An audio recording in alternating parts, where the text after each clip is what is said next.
Welcome back. In part 1, Maya completed the pre-writing stage. She identified meaningful experience from her life. She examined those experiences and discovered the qualities they revealed. She identified 3 adjectives: resilience, compassion, and determination. Finally, she transformed those adjectives into a thesis statement. At this point, Maya knows what she wants to say. Now she faces a different challenge. How does she actually write the essay? Fortunately, the adjective essay follows a straightforward structure.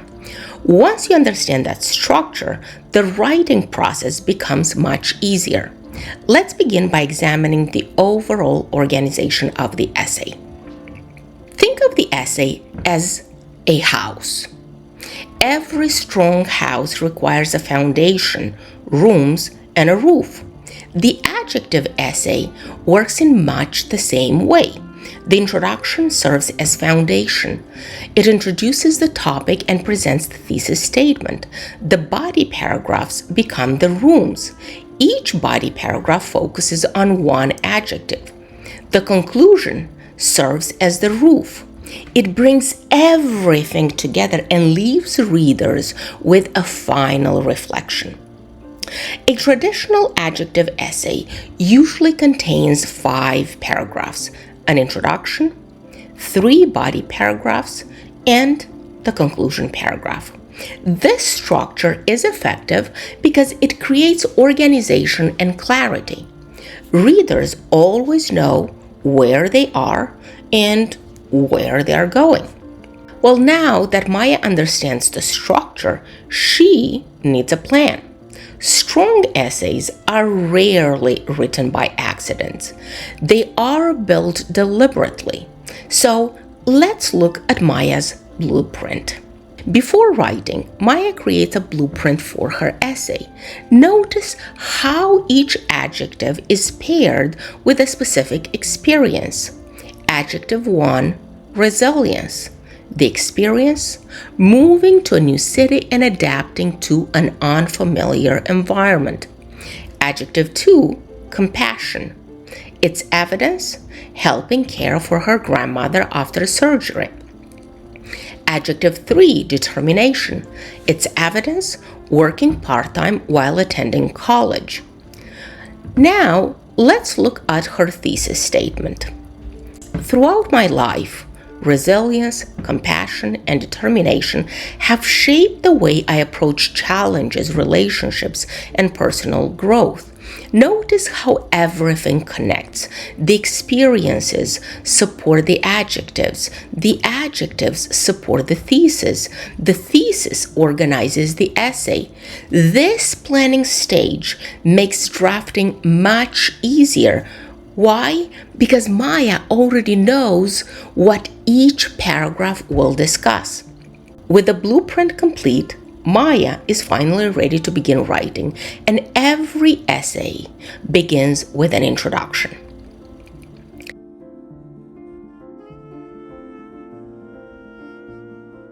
The introduction serves 3 important purposes. First, it captures the reader's attention. Second, it introduces the topic. Third, it presents the thesis statement. One useful way to think about an introduction is as a funnel. You begin broadly, then you gradually become more specific. Eventually, you arrive at the thesis statement. This structure helps guide readers smoothly into the essay. Let's examine an example.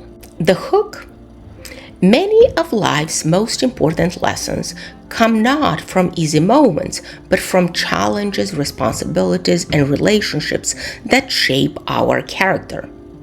The background information: as people grow and encounter new experiences, they begin to recognize patterns in the way they respond to difficulties, support others, and pursue their goals. These patterns often reveal the qualities that define who they are and influence the decisions they make throughout life. The thesis statement. Throughout my life, resilience, compassion, and determination have shaped the way I approach challenges, relationships, and personal growth. Notice how the introduction gradually grows its focus. The hook introduces a broad idea about personal growth. The background information explains why experiences matter. The thesis statement identifies the 3 adjectives that will organize the essay. By the time readers finish the introduction, they know exactly what to expect.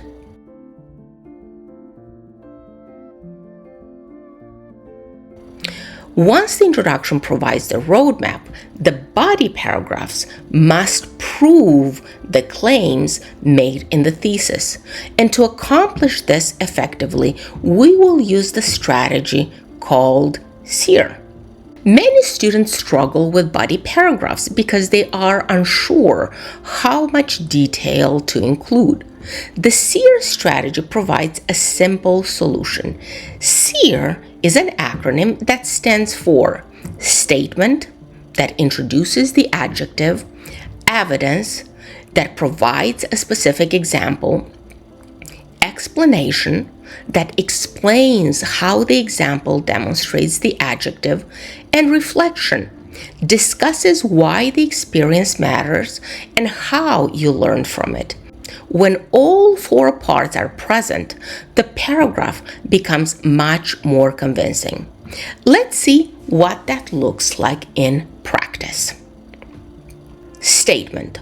One quality that strongly defines me is resilience. Evidence.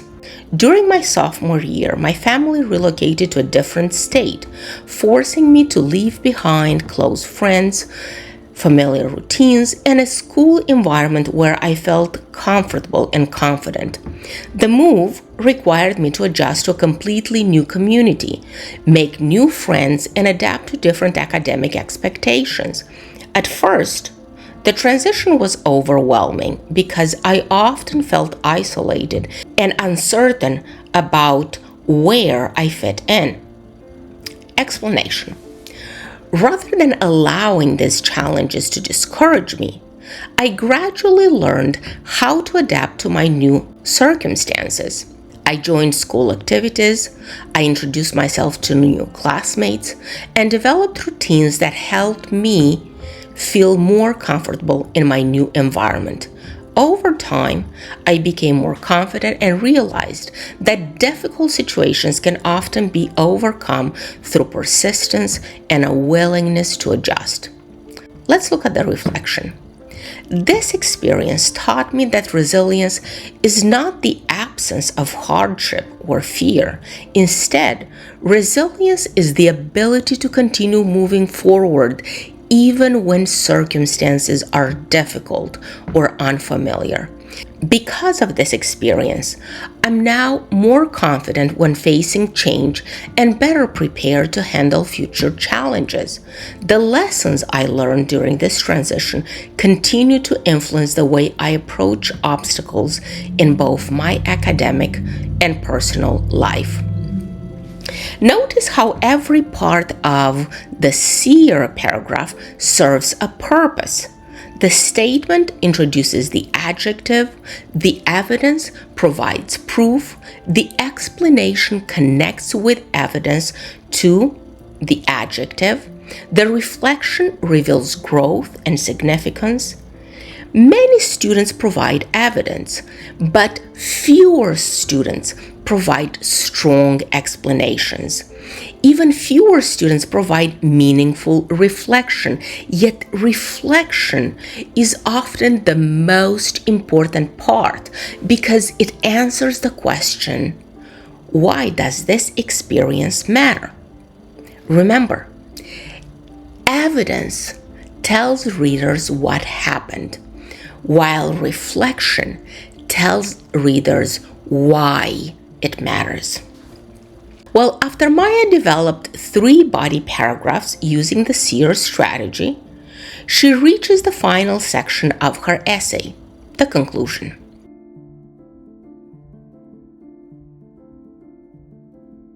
Many students think that a conclusion simply repeats the thesis, but a strong conclusion does much more than that. The conclusion actually should accomplish 3 goals. Goal 1, it should revisit the thesis. Goal 2, emphasize the significance of the qualities.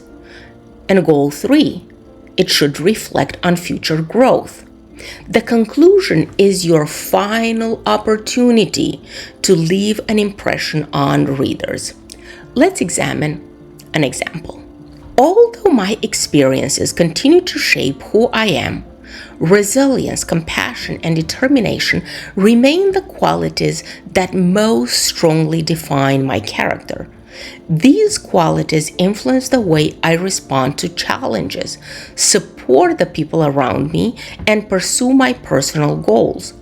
As I continue to grow and encounter new experiences, I know that these traits will remain important because they have helped me to overcome obstacles, strengthen relationships, and become a better version of myself. Well, notice that this conclusion does not simply summarize, it reflects. The writer revisits the main idea. The writer explains why the qualities matter, and the writer looks toward the future.